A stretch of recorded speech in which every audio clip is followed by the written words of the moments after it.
Our chronological Bible reading for October 11th is Matthew 8, verses 1 through 13, and Luke chapter 7. Beginning with Matthew 8, 1, Jesus comes down from the mountain after delivering the Sermon on the Mount, and a man with a skin disease comes and kneels before him and says, "Lord, if you are willing, you can make me clean."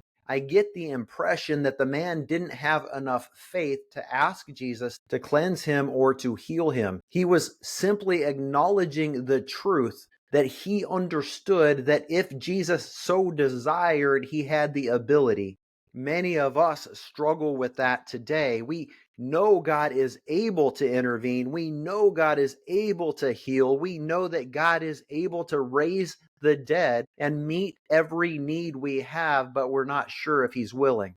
Jesus, being the expression of God, the totality of God's emotions, and we see in this story that God was not only willing, but he was also able. And he says to him, "I am willing, be made clean." Instantly, the man is healed from his infirmity, and Jesus says, "See to it that you don't tell anyone what I've done for you." He wasn't doing it for show. He wasn't doing it to prove who he was. He was doing it as an expression of love, as a sign for people who are willing to humble themselves before him. The next story presented to us is that of the faith of a centurion. This is a Roman army officer who has been sympathetic to the Jews, providing for them. He even built them a synagogue. The centurion's friends, who are Jews, go to Jesus and say, "He is worthy of having your help," but he didn't consider himself worthy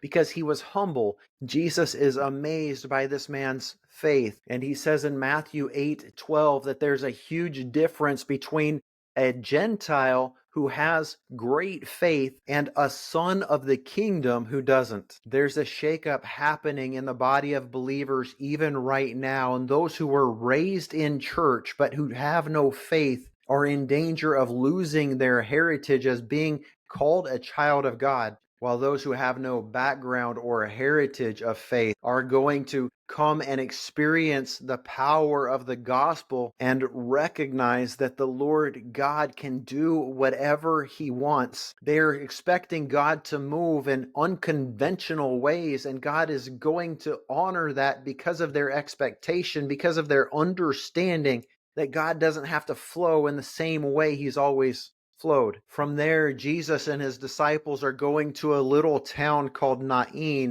It was a beautiful little village, and they see a funeral procession. The deceased is a young man, and Jesus is told that this is the only son of a widow.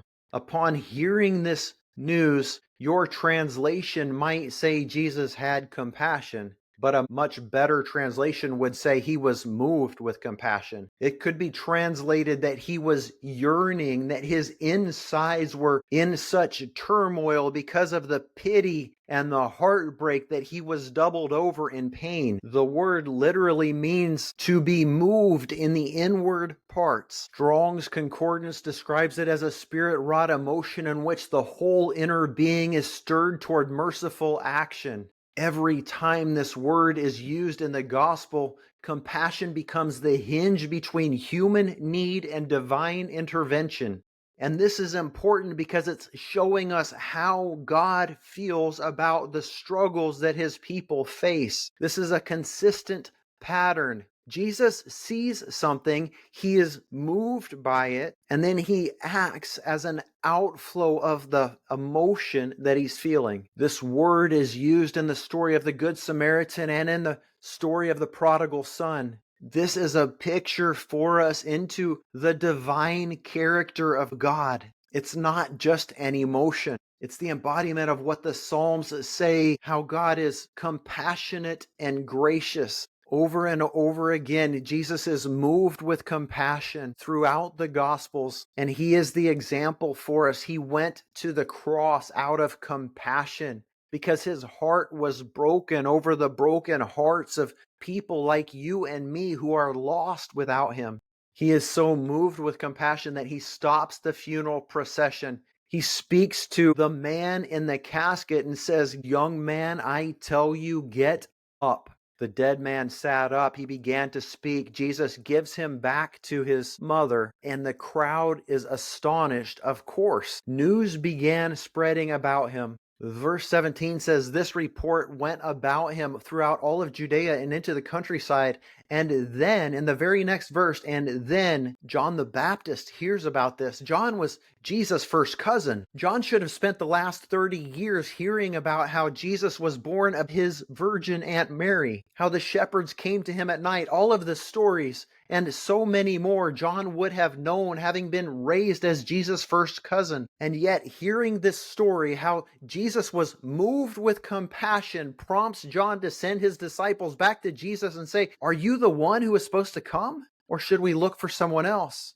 John the prophet, who was likely hardwired as one who is confrontational in his spirit, the one who came to make straight the path for the Lord, the one who was looking at the Pharisees face to face and saying, "What are you doing here watching me? Who told you to flee the coming wrath?" was likely expecting Jesus to act more like him. Who is this compassionate Messiah?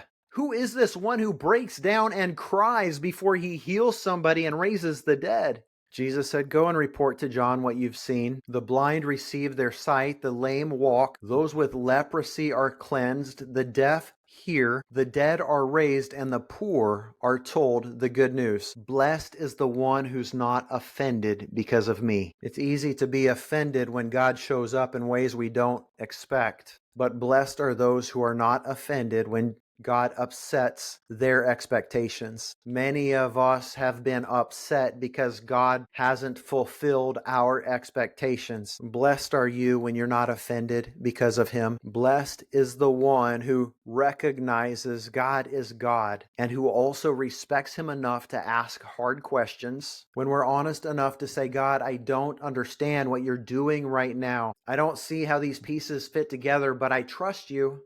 And I know you're good." Luke 7 ends with a woman who is kissing Jesus' feet, washing them with her tears and drying them with her hair. Judgmental people looked and said if he knew what she did, he would never allow her to touch him. But Jesus knew their thoughts, and he said, "She's been forgiven much, therefore she loves much." And the truth is, friends, we've all been forgiven much. Some people are just much more aware of their sins.